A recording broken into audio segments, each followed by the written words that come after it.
Hello viewers, আসসালামু আলাইকুম। একটা মজার কেক রেসিপি নিয়ে চলে এসেছি। একদম শর্টকাটে দেখাবো। কেক একদম ইজিলি বানাতে পারবেন আমার এই আজকের ভিডিওটি দেখলে। তাহলে চলুন দেরি না করে একদম মূল পর্বে চলে যাচ্ছি।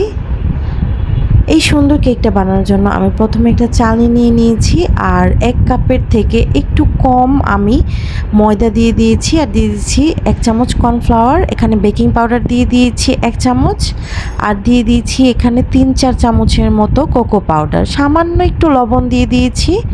তারপর সবগুলো শুকনো উপকরণ আমি এবার চেলে নিয়েছি। 2-3-4 বার আমি অফ ক্যামেরায় চেলেছি।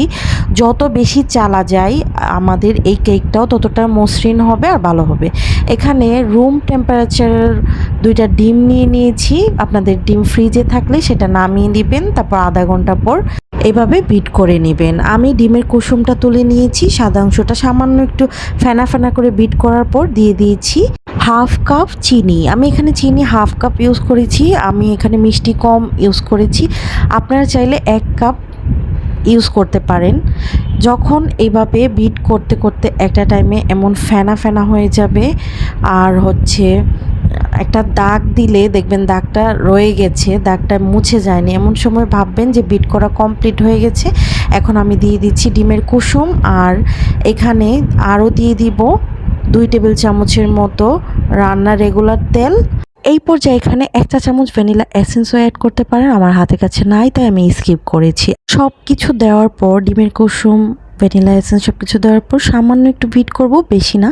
তারপর আগে থেকে চেলে রাখা যে শুকনো উপকরণগুলো সেগুলো আমি দিয়ে দিব। অর্ধেকটা উপকরণ দিয়েছি, বাকি অর্ধেকটা পরে দিব। তারপর এভাবে আলতোভাবে আস্তে আস্তে মিশাতে হবে, ঠিক আছে? এই পর্যায়ে আমি বিটারের একটা কাঁটা দিয়ে এভাবে আস্তে আস্তে মিশিয়ে নিব, যাতে করে আমরা এতক্ষণ যে বিট করে ফোম তৈরি করেছি সেই ফোমটা নষ্ট না হয়ে যায়। ফোমটা নষ্ট হয়ে গেলে কিন্তু কেকটা ফুলবে না। আর দেখেন কনসিস্টেন্সিটা এমন হবে। আমি যেই মোল্ডে বেক করব সেই মোল্ডে একটা লেখালেখি কাগজ নিয়ে নিয়েছি।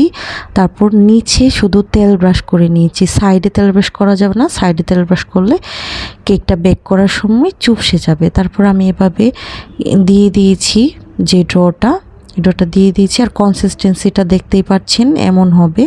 একটা টুথপিক দিয়ে এভাবে বাবলগুলো আমি সরিয়ে দিচ্ছি, যাতে বাবল থাকলে ওটা হয়ে যায়। তারপর এভাবে একটু ঝেঁকে নিচ্ছি। আমি এখানে একটা পাতিলা বসিয়ে নিয়েছি। পাতিলাটা আমি ফ্রি হিট করে নিয়েছি 5 মিনিট। চুলার জালটা একদম হাই ফ্লেমে রেখে ফ্রি হিট করে তারপর 5 মিনিট পর আমি আমার মলটা বসিয়ে দিয়েছি, ঢাকনা দিয়ে ঢেকে দিয়েছি। এখন ঢাকনা দিয়ে ঢেকে দেওয়ার পর আমি এখানে 45 মিনিট মিডিয়াম লো হিটে বেক করে নিয়েছি। 45 মিনিট আর কোনো নাড়ানাড়ি ঝাঁকাঝাঁকি কিছুই করা যাবে না।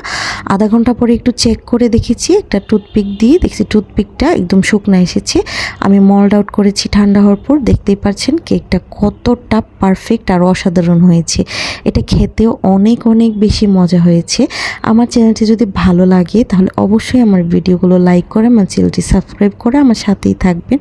আর একটু বাদাম দিয়ে আমি একটু ডেকোরেশন করে নিয়েছি, ভেতরটা দেখিয়ে দিচ্ছি কেমন হয়েছে। অবশ্যই এভাবে একবার ট্রাই করবেন আর আমাকে অবশ্যই কমেন্ট বক্সে জানাবেন। আজ বিদায় নিয়ে নিচ্ছি, আল্লাহ হাফেজ।